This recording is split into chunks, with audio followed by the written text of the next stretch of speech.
পেরেছিলাম, সান্নিধ্য যেতে পেরেছিলাম এবং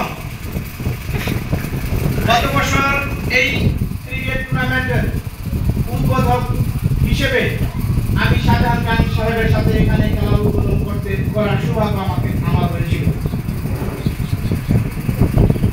আমার রাজনৈতিক জীবনে যতটুকু বিচরণ করেছি আমি দেখেছি শাহজাহান খান সাহেব একটি বিষয় আমি অবগত হয়েছি খুব সান্নিধ্য থেকে, কোনো মানুষের উপকার যদিও না করতে পারে, কোনো মানুষ তার দ্বারা ক্ষতিগ্রস্ত হয়েছে আমার জানা মতে এমন কোনো মানুষ নেই। তিনি দল মতের ঊর্ধ্বে থেকে জনগণের জন্য সেবা করেছেন।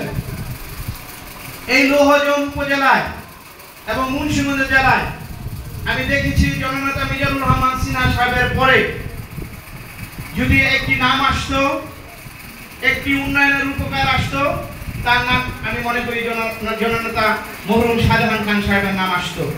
এটি আমার ছোট্ট জীবনের পরিসরে আমি এটা উপলব্ধি করতে পেরেছি। আমি বক্তৃতা দীর্ঘায়িত করব না, আমি যুব সমাজের উদ্দেশ্য করে একটি কথা বলতে চাই। একটি নেশামুক্ত সমাজ বিনির্মাণে খেলাধুলার কোনো বিকল্প নেই। সেই হিসেবে তোমরা প্রতি বছর এই খেলার মাঠ সহ লৌহজং উপজেলার বিভিন্ন প্রান্তে জননেতা শাহজাহান খান সাহেবের স্মৃতি ধরে রাখার জন্য এরকম টুর্নামেন্টের আয়োজন করবে। আমরা যারা আছি মঞ্চে, যারা বয়োজ্যেষ্ঠ ব্যক্তিবর্গ আছেন, সকলেই ইনশাআল্লাহ তোমাদের ভালো কাজে সহযোগিতা করবে। পক্ষান্তর আরেকটি জিনিস আমরা তোমাদের থেকে আশা করি, এই দেশ আমাদের, এই দেশকে সামনের দিকে এগিয়ে নেওয়ার জন্য এই যুব সমাজ সবচেয়ে বড় ভূমিকা পালন করবে।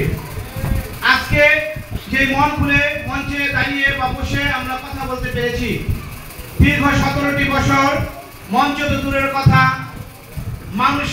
মানুষের কাছে যাওয়ার সাহস পেত না, শুধু আমরা ভিন্ন মত অবলম্বন করার কারণে। এই দীর্ঘ 17টি বছর অনেকটি সময় এখানে যারা আছেন অনেকেই বাসায় অবস্থান করতে পারেন নাই, অনেকটি সময় পরিবারের সাথে সময় কাটাতে পারেন নাই। জেল, জুলুম, অত্যাচার, নির্যাতন করে আমাদেরকে নির্বিঘ্ন করে রেখার সর্বশেষ ব্যবস্থা করেছিল এই বিগত হানাদার সরকার। প্রিয় ভাইয়েরা আমার, ছাত্র সমাজ সহ 5ই আগস্ট যে স্বাধীনতা আমরা পেয়েছি, সেই স্বাধীনতার পর আমাদেরকে ঘরে উঠাতে হবে। ঘরে উঠাতে হলে কি করতে হবে? আমাদেরকে নেশামুক্ত সমাজ বিনির্মাণ করতে হবে, আমাদেরকে চাঁদামুক্ত একটি সমাজ বিনির্মাণ করতে হবে। আজকে এই বেলদা সহ লৌহজং উপজেলায় যারা দায়িত্বশীল আছেন, যারা আমাদের বিএনপির প্রতিনিধিত্ব করেন, তাদের কাছে আমার একটি অনুরোধ, আজকের এই অনুষ্ঠানের মাধ্যমে জননেতা শাহজাহান খান সাহেব ছিলেন একটি নম্র প্রকৃতির মানুষ, কিন্তু তাকে দিয়ে কোনো অন্যায় করানোর মতো কোনো ক্ষমতা আমি জানা মতে কারো ছিল না।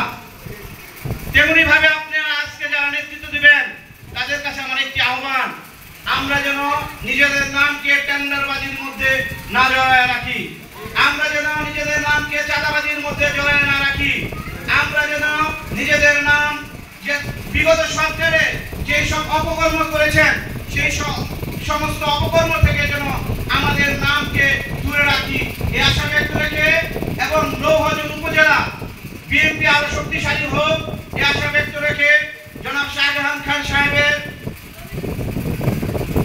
আত্মা জান্নাতুল ফেরদৌস আল্লাহ তাআলা তাকে দান করুক এই আশা ব্যক্ত রেখে